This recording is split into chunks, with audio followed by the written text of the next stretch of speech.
Revenons sur la dernière semaine des Canadiens. Donc, pour commencer, une victoire de 6-4 mardi dernier contre les Pingouins, suivie d'une défaite assez difficile de 9-5 contre les Panthers, puis d'une défaite de 5-3 contre le Lightning. Pierre-Carl, pour commencer, qu'as-tu pensé des résultats et des matchs des Canadiens? J'ai trouvé que ça a été une belle victoire de caractère face aux Pingouins. On tirait quand même de l'arrière 2-0 en début de match, puis on est revenu. Mais à un moment donné, c'est sûr que la réalité allait rattraper le Canadien de Montréal. Avec l'alignement qu'on a, on a beaucoup de blessés. Et puis, on a aussi beaucoup de joueurs du Rocket de Laval. Donc, c'est sûr que ça a été un match difficile contre les Panthers. J'ai rarement vu ça, deux changements de gardien de but dans un match. Mais ouais, ça démontre que le Canadien a eu beaucoup de difficultés sous toutes ses phases là, sur la glace. Mais là, sinon, on s'est bien rattrapé. Par contre, ça, j'ai aimé ça parce qu'on est arrivé le match d'après, encore contre une puissance, contre le Lightning de Tampa Bay. Puis ça a été un match très serré.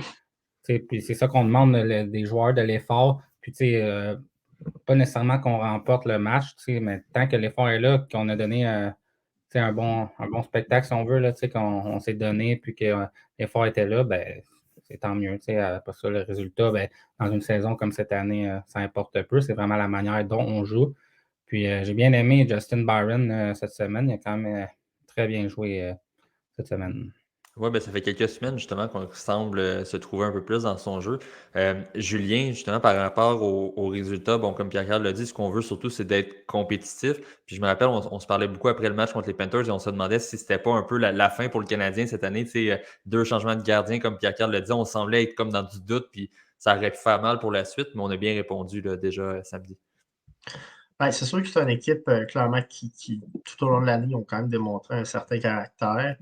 Je pense que, par exemple, au fur et à mesure que ça va avancer, c'est sûr que il y a des soirs, ça va être de plus en plus difficile à se motiver, là, étant donné la situation qu'on connaît.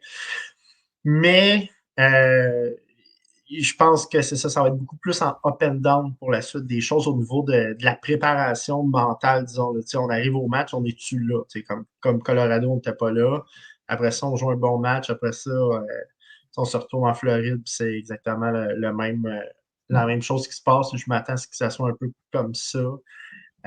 Les gardiens de but aussi, ça a été plus difficile, puis c'est normal.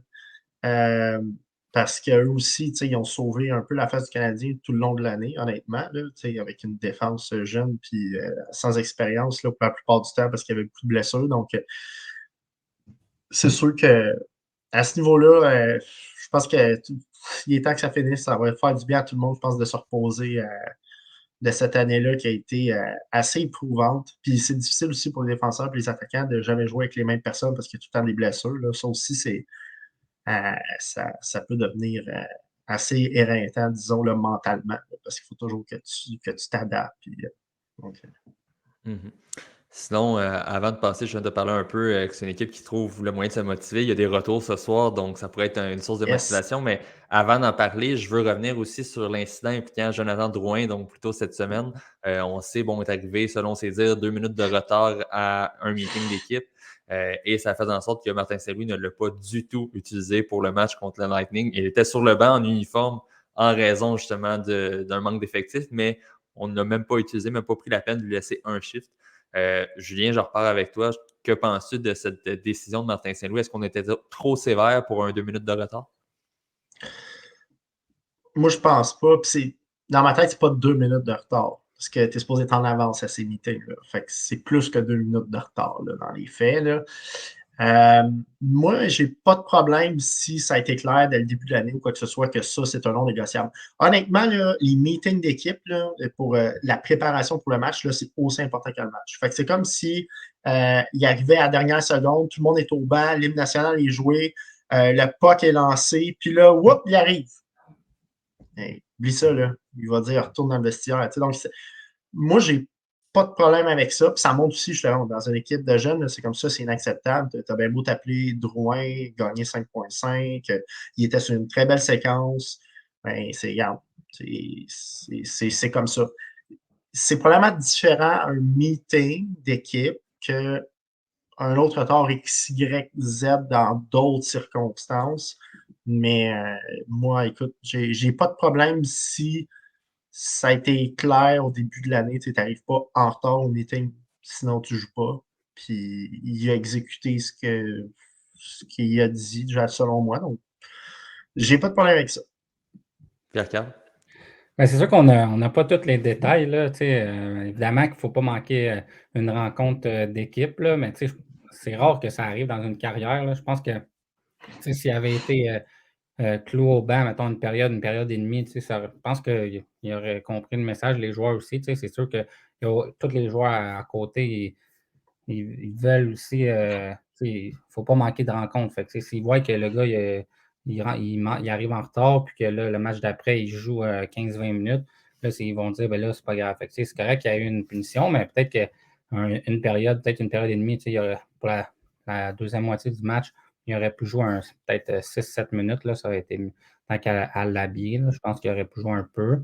Mais c'est sûr que c'est assez important dans la Ligue nationale. Là, il ne faut pas manquer. Selon ce qui est arrivé, c'est son cadran qui n'a pas sonné, là, mais on n'a pas tous les détails. Là, c'est dur En tout à. cas, ce qui est sûr, c'est qu'il a dit que c'était la première fois que ça arrivait, puis on a appris Ouais, aujourd'hui que c'était pas vrai. Que c'était arrivé à Tampa aussi. Puis il avait été benché. Ben, qu'il n'avait pas joué, en fait. Lui, il n'était pas habillé parce qu'il ne manquait pas d'effectifs à l'époque, mais ouais. c'était arrivé aussi. Donc, Mais c'est arrivé avec d'autres joueurs, là, mais ça fait longtemps qu'il y en a un joueur dans la Ligue nationale qui n'a pas joué pantoute du match. Là, ils l'ont dit, je ne me rappelle plus, mais ça fait une couple d'années là, que c'est. Tu sais, Ovechkin aussi a déjà manqué une rencontre, puis lui, il n'avait pas vraiment eu de conséquences, me semble. Oui, bien évidemment, tout dépendant Avec le type l'impact que de tu as joueur. sur. C'est ça exactement que tu as sur ton équipe.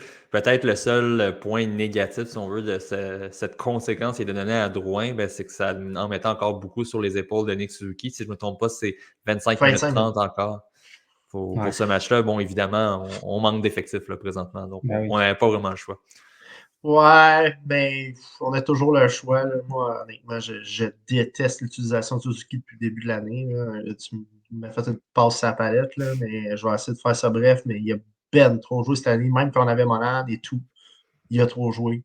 Je comprends, Saint-Louis veut gagner, c'est son meilleur joueur, mais ça fait un bout qu'il ne joue pas du bon hockey, qui a l'air épuisé, qui ne fait pas ses back-checks. Justement, on parle de culture. S'il ne fait plus ses back-checks parce qu'il est trop fatigué, je veux bien qu'il est capitaine, je veux bien qu'il soit ton meilleur joueur, mais lui, ça ne l'aide pas, puis ça l'aide pas non plus la culture parce qu'il ne fait pas ses back-checks. Donc, puis aussi, au début de l'année, capitaine pour capitaine, moi, quand il tirait ses présences à 1 minute 30, moi, je l'aurais benché 2-3 présences de suite pour dire, regarde, c'est des présences de 45 secondes que tu fais.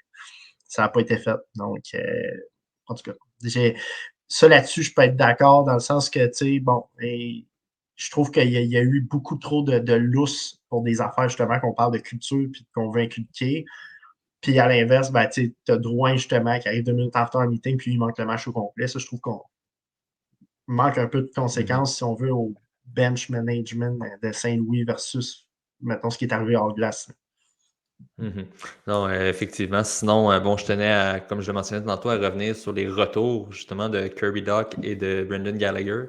Donc, bon, évidemment, c'est un peu surprenant. Personne s'y attendait vraiment parce qu'il n'y avait pas de développement ou d'informations dans leur cas. Là, les deux reviennent ce soir contre le Lightning.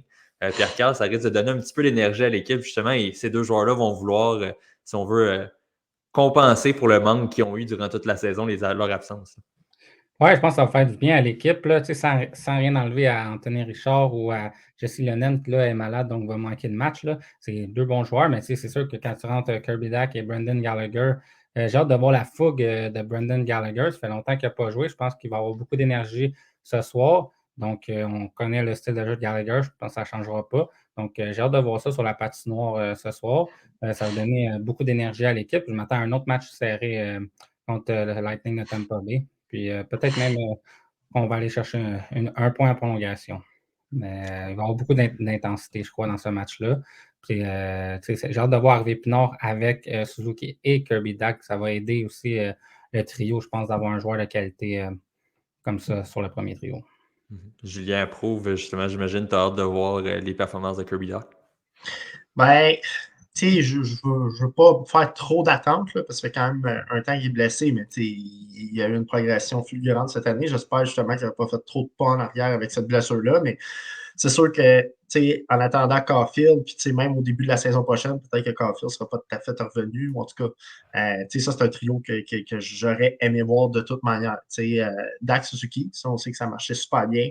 Puis Harvey Pinard, à gauche.